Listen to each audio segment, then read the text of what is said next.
Welcome back to another episode of Atkins Ever After. I'm your host, Mike, and this is Baby. Hi, you guys. Yes, my name is Baby. Also, my name is Kesha. And our podcast is about promoting relationship positivity. It is using the relationship lessons that we've learned, the trials, the hurdles that we've had to overcome in order to get to where we are now, which is a supportive, loving, and healthy relationship. You know, it's important that we share these things with you guys so that you can also have the healthy relationship as well. But that's what our podcast is about. We have the audio as well as the video piece, which is what we're recording right now. And all of the information will be in the description of this video. So, with our podcast, we like to kick it off with a appreciation post, which is us sharing 1 to 2 things that we appreciate about each other. But before we get into that piece, babe, I want to shout out my shirt because I love it. And you guys might not can really see what it says because I'm a little far away from the camera. But it says, I'm worth it as is, without change, without exception. I'm worth it as is. I love it. So I ordered this shirt last year from Miss Kev on Stage site. Love it. So glad it's fall and I can pull it back out and wear it. So anyway, that's my little rant about my shirt. I'll get into what I appreciate about you, baby. Okay? Okay. What I appreciate about, one of the things that I appreciate about you is your vulnerability with me. So, we know a lot of men don't show their vulnerable side. For many reasons. They might not trust their partner. You know, it might be uncomfortable and uncommon for them.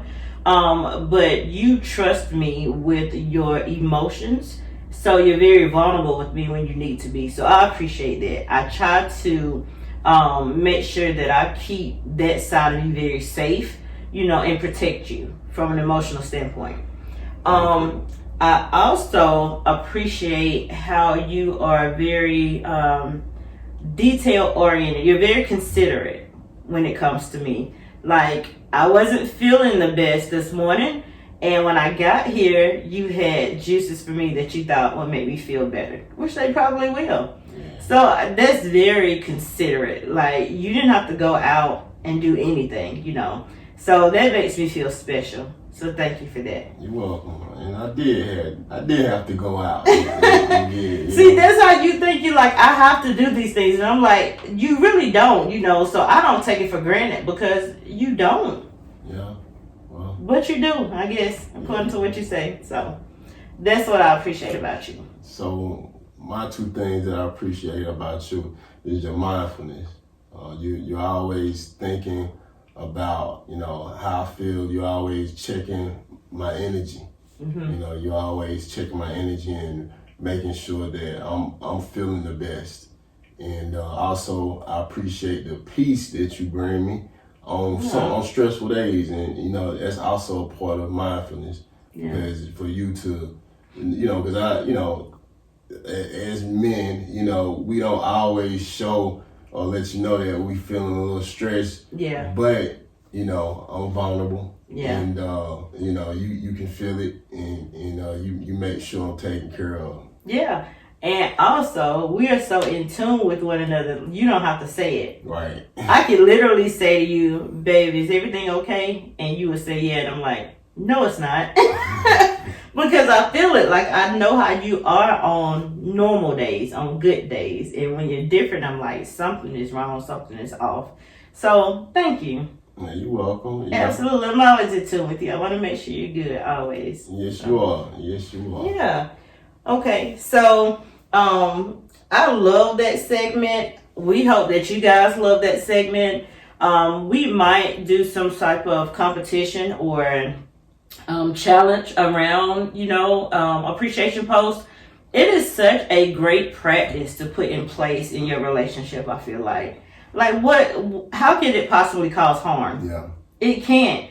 It builds your partner up, it makes you more aware of them, in order to have things to call out. We do not rehearse at all before we tape. We literally start taping it, and then this is, whatever we're saying, this is the first time that we're hearing that from each other, right? So, try it in your relationship. Like, again, it can only do good. It can't do any harm, I don't feel like. Right. I feel like it also brings about accountability. So, yeah. Once you tell somebody, your mate that, this is what I appreciate about you, then it should make them more conscious of fulfilling that. That's a great point. That's a great point. Yeah. So now I have to make sure I'm mindful of you because you called it out. Exactly. It's automatic for you. It is. It is. We're one person. So, yeah, one spirit. Okay, you guys. So, if you're ready, babe, we can go ahead and jump into this topic. Yeah, let's go. I think it's a great topic. We are talking about EQ. What is EQ? What is EQ? It is emotional intelligence. It is so important that we have and are aware of whether we perform at a high level or a low level within emotional intelligence. It's important in the workplace, but it is definitely important in a relationship. Yeah. So, babe, some people might not even know what it is. So, what is emotional intelligence? Simply put, it is just the management of your feelings. Yes. The management of your emotions. Yes. Right? So what are your thoughts on emotional intelligence, baby? Emotional intelligence, it makes you have to be conscious of how you're feeling, depending on if it's an argument, if it's a disagreement. Yeah. If you're dealing with your mate, if you're dealing with a coworker, dealing with your children, you have to be conscious of your feelings and the outcome of how you present those feelings. Yes. And you know what? To me, personally, it is more important in an argument. Yes. Because we have ego flying everywhere. We get so caught up in what really isn't the issue. We get so blind about what we think the issue is that we just say stuff and just react and just, and then it can become where we're doing things or saying things that's very hurtful, right? Yeah. Instead of taking a step back and really saying, okay, what are we arguing about? Or let me take a minute before I respond and say anything, because I don't want to say the wrong thing. I don't want to say something that's hurtful. Because regardless of what anyone believes, when words are spoken, you can't take them back. Yeah, you can't take those back. No. So, and it's like, I think it's very important that people are mindful and aware of their emotional intelligence. Like I said, especially in arguments. Yes, absolutely. Because, a lot of times when it, when it comes to emotional intelligence, when you get into an argument or a disagreement or you're having a conversation that you don't like with another person, right? Mm-hmm. You pay attention, you focus on the words and not the reason behind the words. Right. Which, turns things very negative. Yeah. And then everybody's in defense mode. I have to defend myself. You got to defend yourself. So I'm going to say or do whatever I need to do to make sure I'm doing that for me. We miss the whole big picture, right? Versus, again, us taking a step back, sitting down for a minute and saying, okay, what just happened? Why do we have a breakdown in communication? And it could simply just be a difference in opinions, which is fine. Right. We're two separate people in a sense. We don't think about alike about every single thing, right? So your opinion is valid. Mine is also valid. We just agree to disagree, and then we move on. Right. But I know sometimes there are bigger issues that come into play, that make couples argue. So, baby, how do you feel like emotional intelligence can play a part in those bigger disagreements? Maybe there has been a breach of trust, or something huge has happened. Well, having emotional intelligence, you would, break down the issue. Okay. And, you'll have to go down the list and say, hey, okay, this happened. Okay. Mm-hmm. Then you'll have to identify why it happened. Okay. And you have to identify how can I change this? And then you have to have empathy in all of those. Every emotional interaction, you always have to use empathy. Why? Because, like you said before, things that you argue about a lot of times is not really the reason. Yeah. So it may be that you had a bad experience at work, mm-hmm. right? And instead of continuing with what happened, maybe a person is acting differently from what you used to them. Right. Acting. Yeah. And you're like, hey, what's wrong? And they're like, nothing, Right. You feel like you're getting an attitude, Mm-hmm. but, you really need to ask, what, did something happen today? Yeah. Have that empathy. Yeah. Yeah, I think that's very important. And, as we think about relationships, being in tune, like we talked about in our appreciation post segment, being in tune with your partner really helps. Because again, we could ask each other, is everything okay? And we say no, but we are so bonded that we know that might not be the case, right? Right. Or, we understand what each other has gone through prior to our relationship. And, sometimes we are also aware of those triggers, that can make us respond in a different way. Now, I will say too, though, there has been times where we didn't know something was a trigger, like an action or something that was said, a statement was a trigger, but then we find out that it is. But the beauty about our relationship is that we can determine that it really wasn't anything that you or I caused. It was something that happened before us that's showing back up, right? And then we address it, and then we figure it out, and we move on. So I think just that example is a part of having emotional intelligence as well, because we're in tune. I'm just really big on, we're all adults. Learn how to manage your responses. Right. Learn how to manage your reactions, Right. I don't feel like it's a need to just blow up for no reason, because that makes things worse than it has to be. Right. And that can extend out an argument unnecessarily too. Right.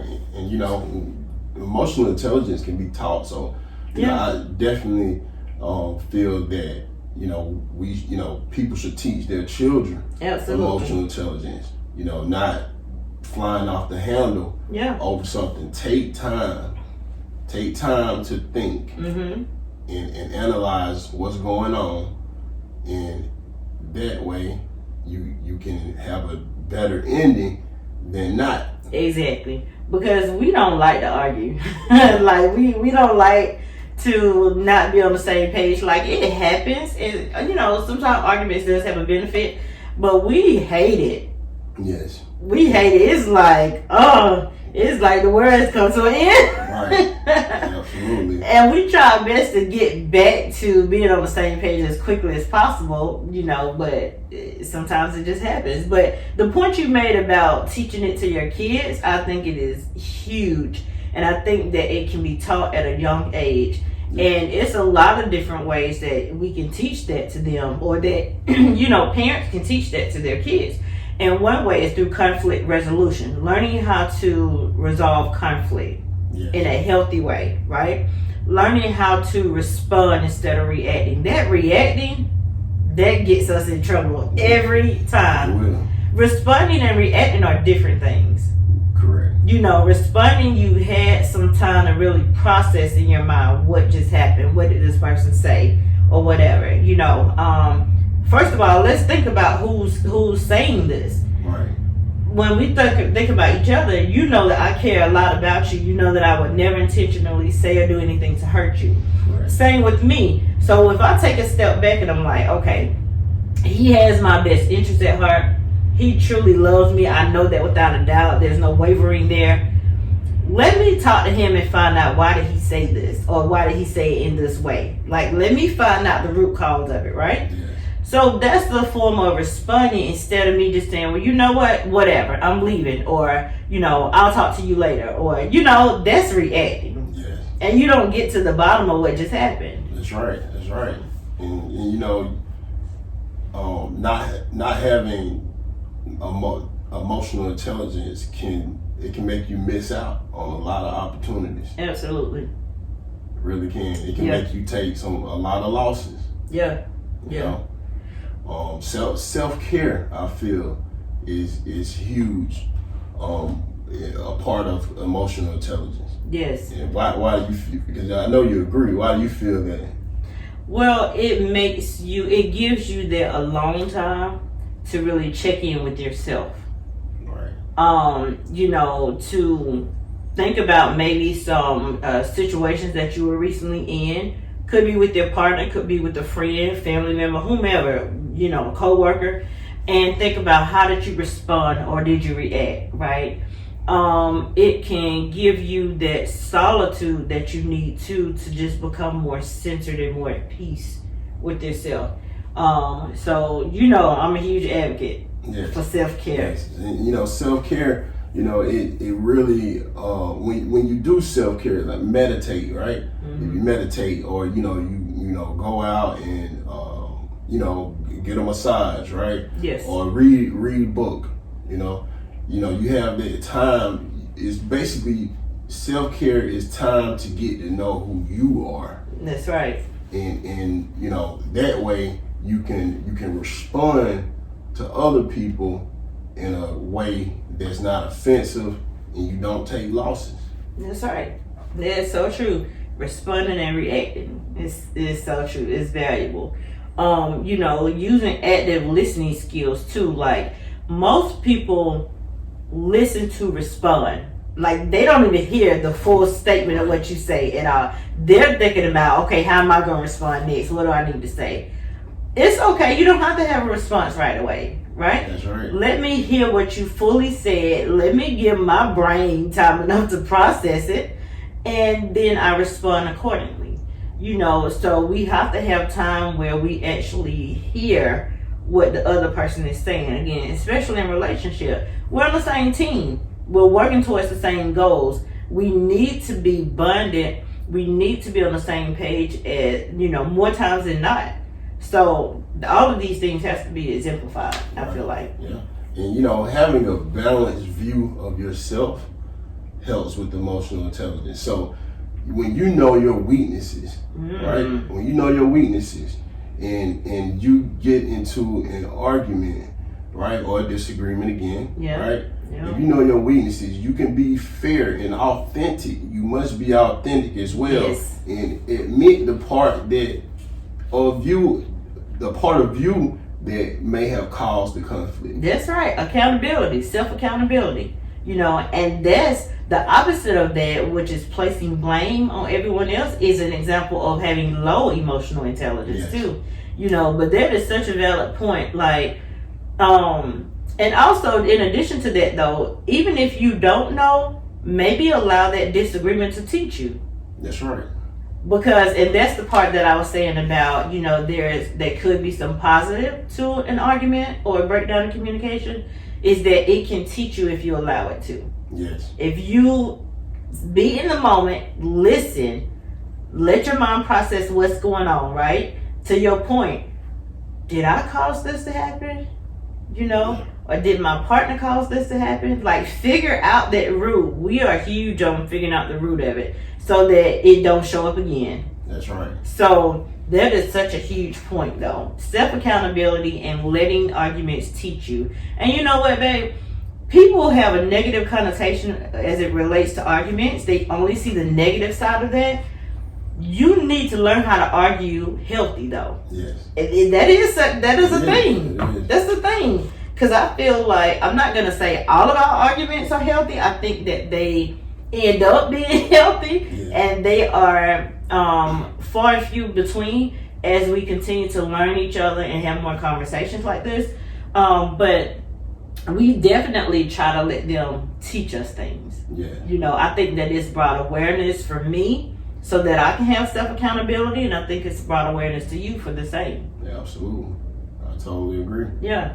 So arguments don't have to be bad. Now, it becomes an issue if you're just being spiteful or saying things that will hurt the other person, or talking in a demeaning way. Like, things like that should not happen. Even the excessive use of profanity. I'm a person that I really don't like profanity. I don't use the words because I think that it's unnecessary. I think that there is a more intelligent way that we can communicate. Correct. And so things like that, like that is the negative side of an argument. That's right. Absolutely. And another part of being emotional intelligence, I feel, is are you a person that keeps your commitments? Do you take negative feedback positively? Oh, okay. So part of all these parts of being emotional intelligence, it's a lot of knowing who you are. Yeah. And you know what? I actually have about 5 points of how to tell if someone has high emotional intelligence. Self-awareness was the top of the list. Yes. So you're exactly right. So you guys, all of the points that we're making, we actually pulled from articles, and I'll make sure to include those links in our description of the video, so you can go and reference them as well. But that's the top of the list, self-awareness. There's also being open-minded, being a good listener, Right. One that we talked about. Don't sugarcoat the truth. Now, let's talk about that point for a minute. I don't think we do that. Do you? No, not at all.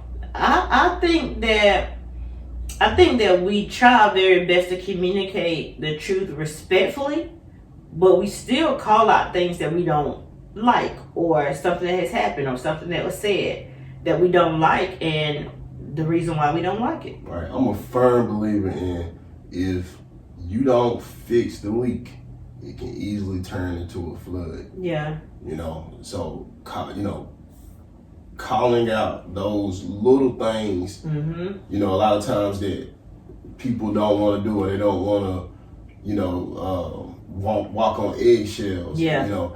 But those little things, you can talk about and get to the bottom of, Right. to keep something, a bigger problem coming. Exactly. Absolutely.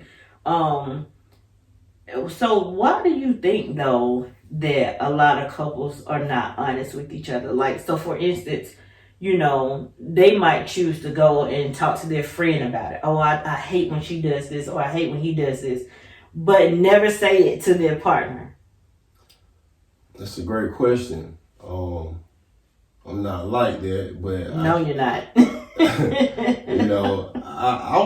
I would think maybe they may have seen their parents do it, right? Okay. Or maybe it's part of their character. To me, that's a part of dishonesty.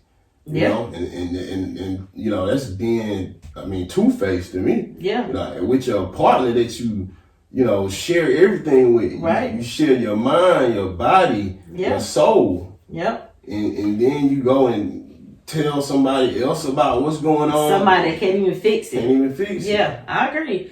Do you think, though, that because for some reason there's an issue of control, quote unquote.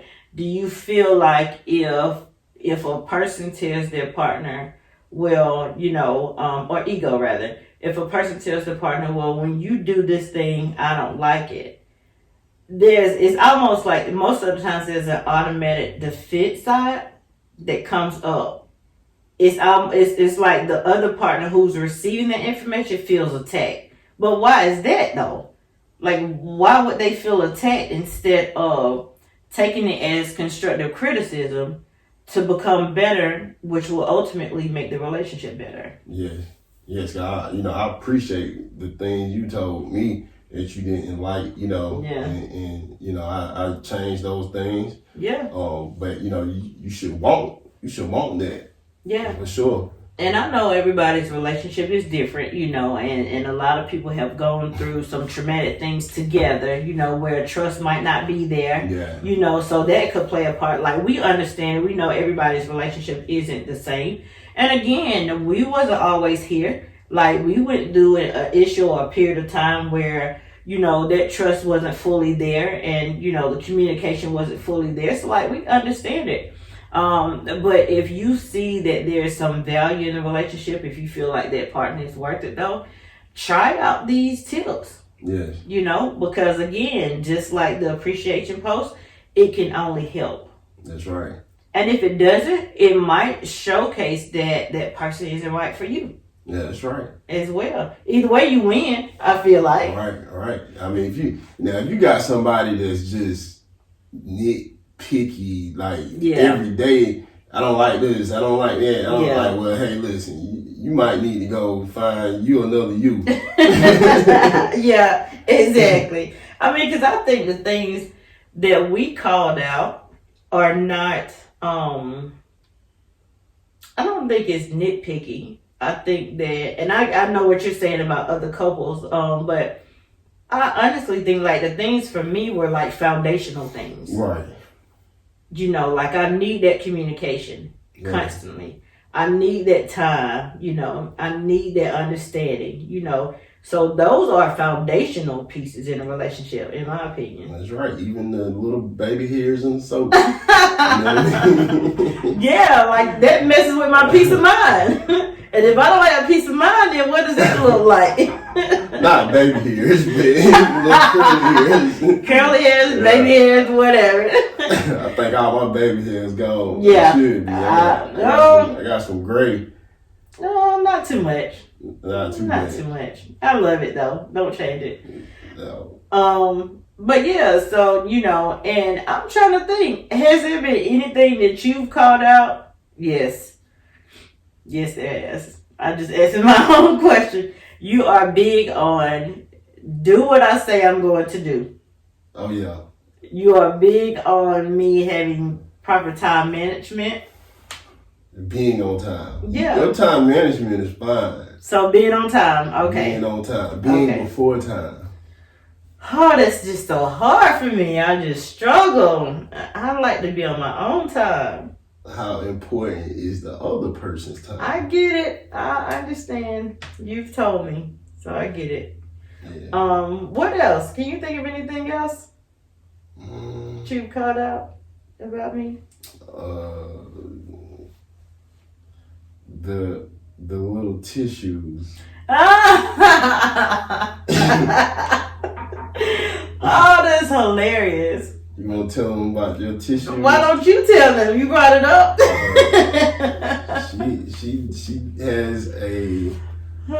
She has a habit of using the makeup tissues, I guess, that you wipe your makeup off with. She has a habit of leaving those balled up. You might find them on the floor. Not intentional. You might find them on the bed. You might find them on the porch. Oh my gosh. They pop up in the strangest places. But you getting your tissue situation together. Yeah, because I didn't even realize it at all. I bet you didn't. And then you were like, I find these little balled up tissues everywhere. So I actively listened to that and I tried to be more aware. Emotional intelligence. Yeah. I have it. Yes. Anything else? Because really, I don't feel like you've called out a lot about me. No, it hasn't been a lot to call out about you. Okay, we're good. Yeah. We're good. Well, I definitely, don't become defensive. Like, I thought the whole tissue situation was funny because I didn't realize I was doing it. Yeah. And then I just made a change. You just make a change. That's it. Yeah. Like, it's that simple. Like, I just be mindful of it. Yes. But didn't you find one the other day under the pillow or something? Yeah. No telling how long it was there. Oh my gosh. And it's only because my eyes are very sensitive. So I always have to, like, dab my eyes. And I wear makeup, so of course the makeup is going to get on. Anyway. I'm going to buy you a bill. What?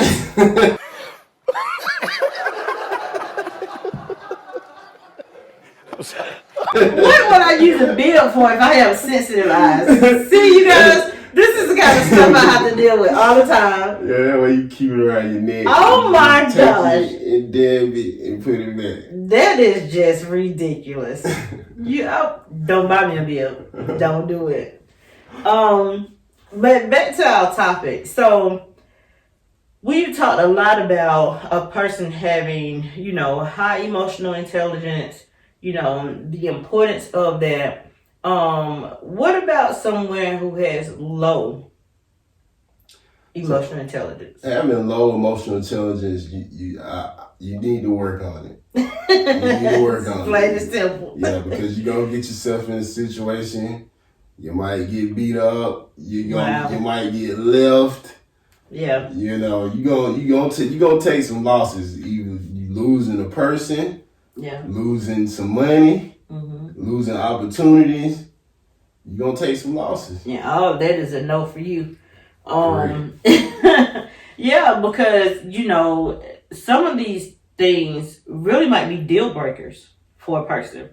So if they brought it up in conversation multiple times and their partner still is not owning it, they're saying, well, you're nagging me, or it's really not that important. Like, they're not making it a big thing as it should be.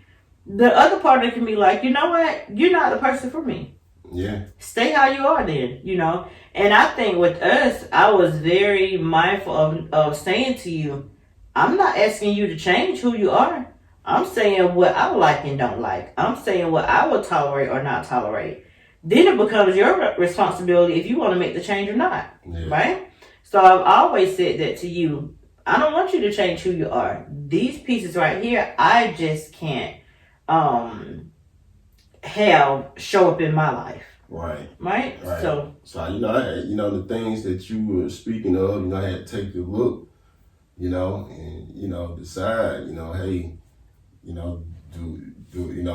do I want to go to jail? Do I want to lose her? Those were serious consequences. Yeah. Yeah, and I think that, as we've been talking a lot about finding the root cause, look back prior to the relationship you're currently in. Look past the person you're currently with, meaning, in our first episode, we talked about who we are and we talked about our upbringing. Look back to your childhood. Look back to previous relationships, right?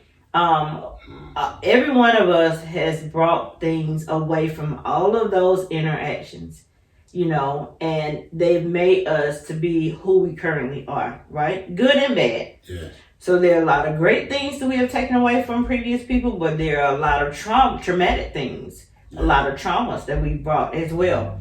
So really figure out those traumas, and try your best to do what you can to work on it. Whether that be you just being mindful and self-aware, or whether that being you work with a professional, right, on how to, rid yourself of those things. Because relationship trauma is a thing. Yes. And it shows up. Yes. I've been through some myself, and it has showed up, and some, it showed up in our relationship. I had to work on it. So. And you didn't realize that's what it was, though. Right. Because it's like when you're in a previous every relationship is different. So in your previous relationship, you're used to operating in one way. Now you're with this brand new person who may operate completely differently than your ex, and it's like, well, this is the way I'm used to communicating. This is the way I'm used to behaving. This is who I am. No, it's not who you really are. Yeah. It's what you've learned to do Yeah. to survive in that relationship. But those survival methods are no longer needed in this relationship. Yes. Right? So it's just about getting to know who you are. And I think that when you're with the right person, you will always learn who you really are. Yes. Because we have learned a lot about ourselves since we've been together.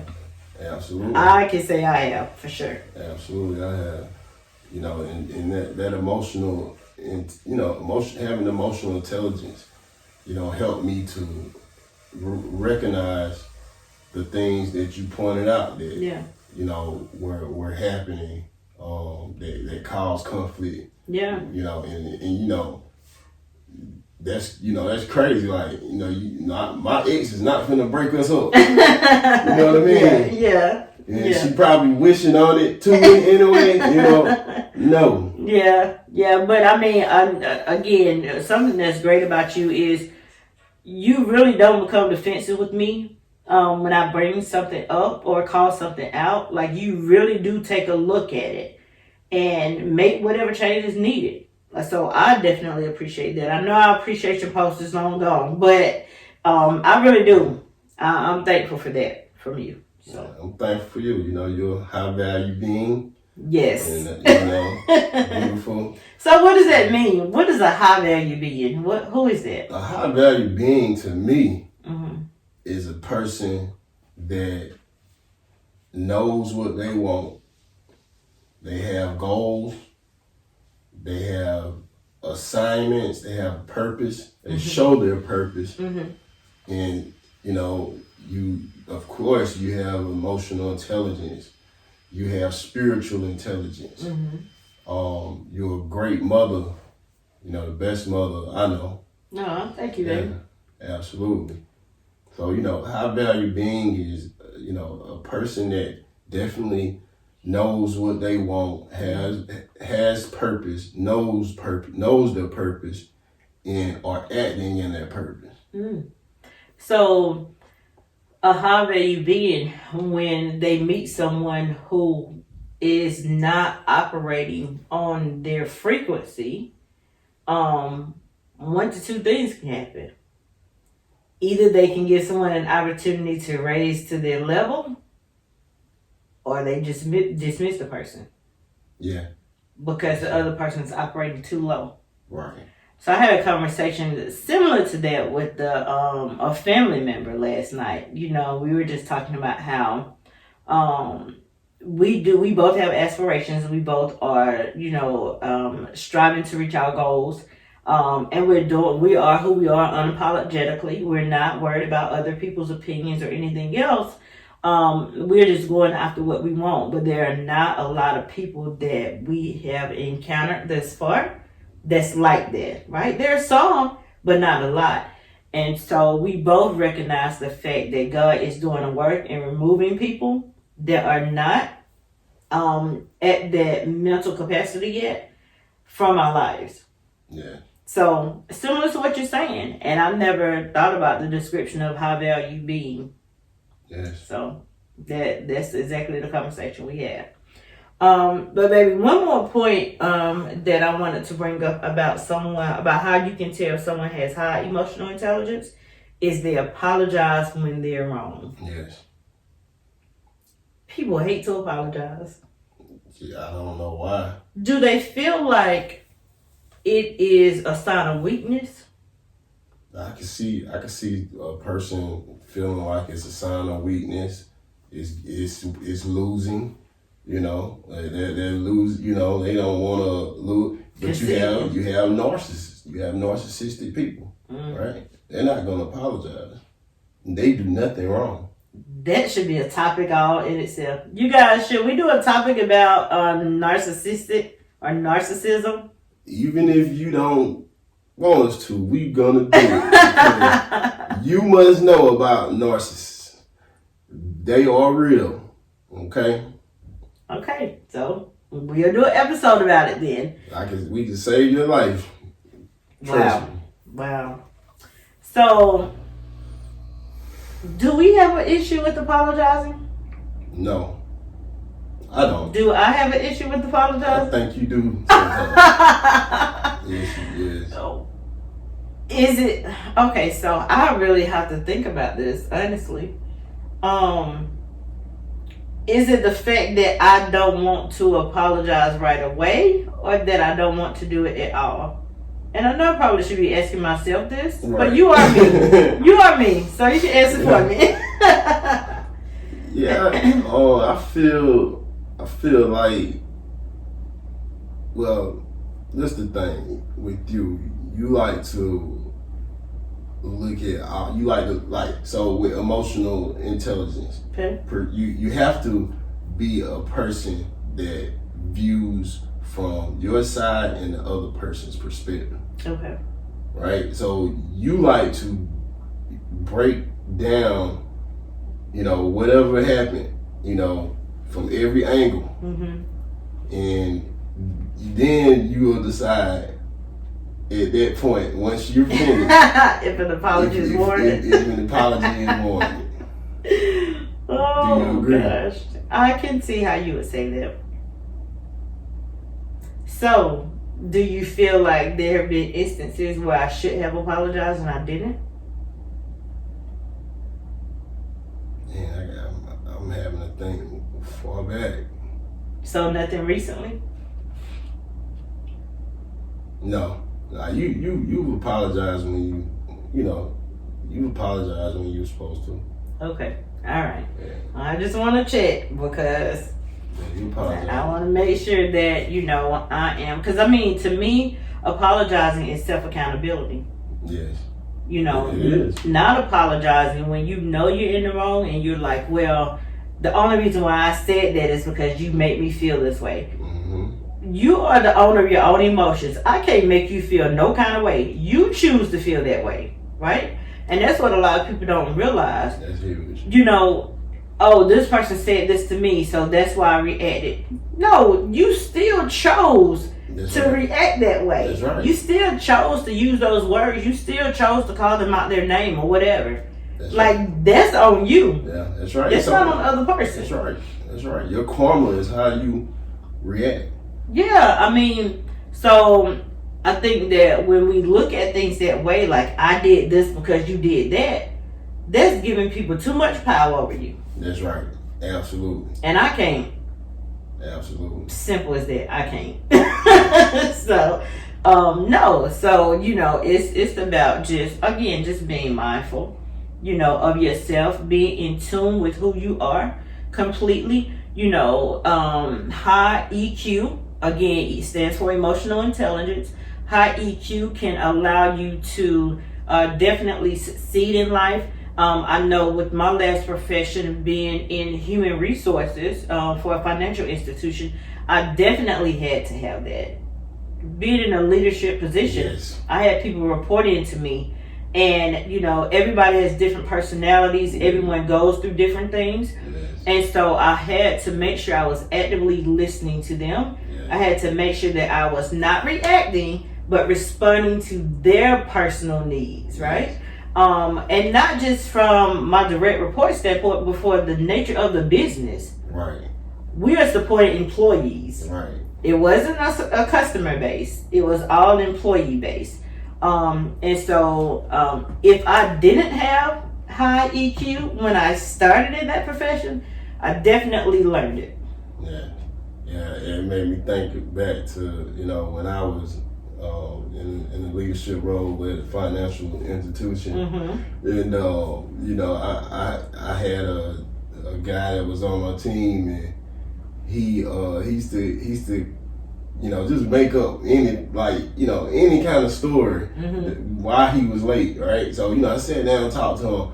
I was like, hey, you could be honest, there's no deer on the way on this road, right? I didn't, there's not a deer. Yeah. And, he said he hit a deer. Oh, I hit a deer. And, he showed up 5 minutes later. I'm like, so the police didn't come or anything? 5 minutes. Right.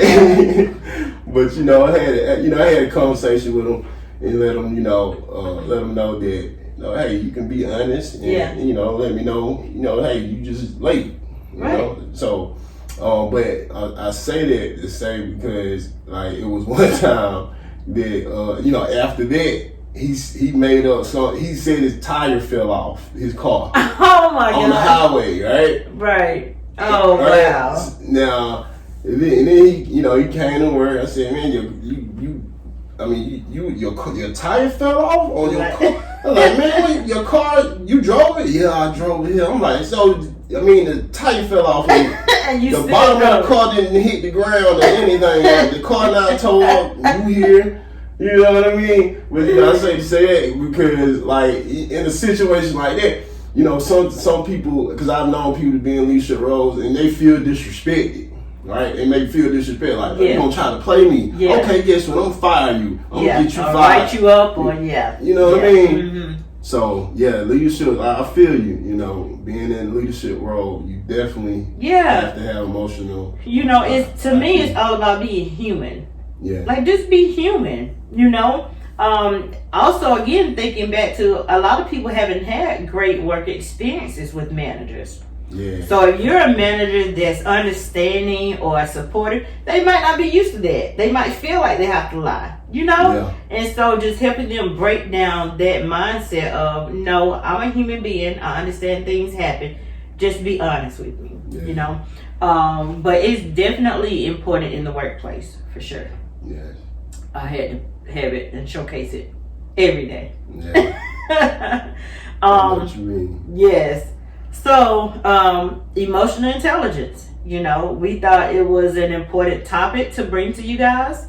It is an area of work, I will say, that we've definitely had to be aware of and focus on. And right? Stay aware of. Yeah, because it's always a work in progress. There are certain things that are going to be a work in progress always. Communication, EQ, trust, honesty, like every day. Those things can be built upon, but they can also be damaged. Right. So it needs to be placed on it every single day. That's right. That's right. Because you can't let somebody trick you off the streets. What does that mean?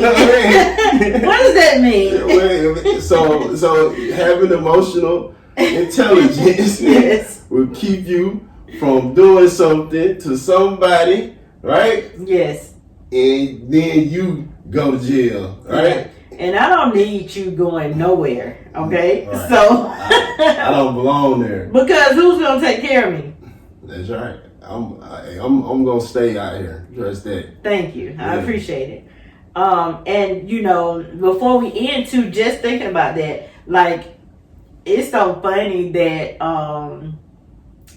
I'm happy that you talk to me when you are upset, when you are irate, when you're calm, whatever the case may be. Be irate? Babe.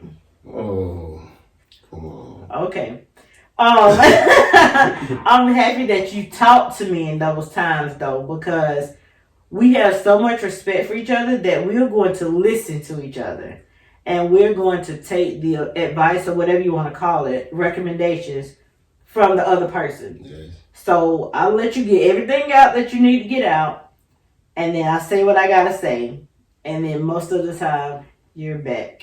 Yeah, I appreciate it. So to your point earlier, I try my best to be your peace. Yes, you are. Yeah. So, anything else we want to say about emotional intelligence? It's a great topic to me. I think we covered mostly everything that I know, about yourself. Yeah, I think so too. So again, you guys, we really want you to look at the links that we are going to have, that we have in the description of this video. Go and do some further research. Take a step back and think about how you show up in your relationship. Share this video or watch this video with your partner so they can do the same, so that you can practice high emotional intelligence as much as possible. So the last segment of this episode is about a relationship tip of the day. And I thought it would be befitting for the tip to align with the topic of, having high emotional intelligence. And one thing that I would say is to let your partner know how you truly feel about something. Don't act like something isn't a big deal to you, and it is. Yeah. Right? As well as show the love and support that they need. So the way you need to be supported is different than how I need to be supported, right? Yeah. I can't support you in the way that I would want to be. I have to understand how that support needs to look and feel for you, and then act accordingly. So again, let your partner know how you truly feel, and then show the love and support that they need, not what you need. That's right. What's that song? Let me know who song that. I don't know what song is Let it. me know how you feel. Oh, was it Aaliyah? Yeah, Aaliyah. Okay. Yeah. Okay. Yeah. That's Aaliyah. Maybe we'll add that link to the song also in the video. But you guys, we definitely appreciate you tuning in for another episode of Atkins Ever After podcast. We have the audio version of our podcast as well as the visual. The audio version is out every Wednesday mornings. The visual, our YouTube video, will be out either on Thursdays or Fridays. So we really appreciate your support in listening to that audio on whatever podcast platform that you would prefer. And then come over to our YouTube channel. Make sure you subscribe. Don't just watch the video. Subscribe. Like, you're not going to want to miss the rest of the videos, right? So make sure you subscribe. Make sure you like it. Also comment, right? Tell us how you feel about the importance of emotional intelligence in your relationship. Have you began to tell your mate what you appreciate about them, every single day? And how do you feel about our relationship tips that we're sharing as well? So comment. We want to hear from you. But we definitely appreciate you guys, taking time out to, again, listen to our audio as well as watching our video. This is exciting for us. We really enjoy allowing you in on our conversations. These are conversations that we have all the time. We're just letting you in now. That's right. So, again, we hope that, you guys are learning something from our episodes, whether it is audio or video. Our whole purpose is to just provide some positivity, a different perspective on how we view relationships, what we've gone through in relationships, and, what has made us the strong, nurturing couple that we are today. Yes, and I those two positive affirmations, they work. They really do work. Like I said, it gives accountability to your partner. It ensures that you are speaking positivity into each other daily. Absolutely. So with that being said, always remember that you do deserve to be loved and you deserve to love. So with that, you guys have a great day. Thank you.